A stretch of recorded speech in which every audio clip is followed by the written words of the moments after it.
Business ഓണർമാര് സാധാരണ ഒരു കൺസൾട്ടന്റിനെ approach ചെയ്യുക എപ്പോഴാ?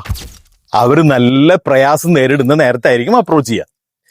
ഒന്നില്ലെങ്കിൽ സെയിൽ കുറഞ്ഞു, അല്ലെങ്കിൽ എംപ്ലോയീസ് തമ്മിലുള്ള ഭയങ്കര പ്രശ്നങ്ങൾ നേരിടുന്നു, ക്യാഷ് ഫ്ലോ ഇല്ല, അല്ലെങ്കിൽ മാർക്കറ്റിൽ ബ്രാൻഡ് ഇടിഞ്ഞുപോയി.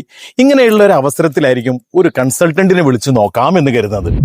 സത്യത്തിൽ ഇത് ഏറ്റവും വലിയ ഒരു റോങ് മെത്തേഡാണ്. ഒരു ബിസിനസ് തുടങ്ങുന്ന നേരത്ത് തന്നെ അദ്ദേഹത്തിന് കഴിയാവുന്ന രൂപത്തിലുള്ള ഒരു പാക്കേജിൽ ഒരു കൺസൾട്ടന്റിനെ ഫിക്സ് ചെയ്യുകയാണെങ്കിൽ ഫ്രം ബിഗിനിങ് അവരുടെ ജേണി തുടങ്ങുന്ന മുതൽ തന്നെ ഈ കൺസൾട്ടന്റ് അദ്ദേഹത്തെ ഗൈഡ് ചെയ്യും. ഒരിക്കലും ഒരു അപകടത്തിൽ പോയി പെട്ടുകഴിഞ്ഞാൽ പിന്നെ ആ അപകടത്തിൽ നിന്ന് ഊരിയെടുക്കുക എന്നുള്ളത് ഒരു വലിയ ബുദ്ധിമുട്ട് തന്നെയാണ്. എന്നിട്ട് അതിന് കൺസൾട്ടന്റിനെ വിളിച്ച് കൺസൾട്ടന്റിന് പേ ചെയ്യാനുള്ള കോസ്റ്റ് പോലും ഇല്ലാതെ നേരിടുന്ന ഒരുപാട് ബിസിനസ് ഓണർമാരെ കാണാം. ഇവർ ശ്രദ്ധിക്കേണ്ട ഒരു കാര്യം, കൺസൾട്ടന്റുമാർ നിങ്ങൾക്ക് ചെയ്യുന്നത് ഫ്രം ദ ബിഗിനിങ്, ബിസിനസിന്റെ തുടക്കം മുതലേ അവർ നിങ്ങളുടെ ഒരു കൂടെ കൂട്ടുകയാണെങ്കിൽ വലിയ വലിയ അപകടങ്ങളിൽ നിന്നും നിങ്ങൾക്ക് രക്ഷ നേടാം. ഒരിക്കലും അത്യാസന്ന ഘട്ടത്തിലായിരിക്കരുത് ഇത്തരം കൺസൾട്ടന്റുമാരെ പോയി കോൺടാക്ട് ചെയ്യുന്നത്.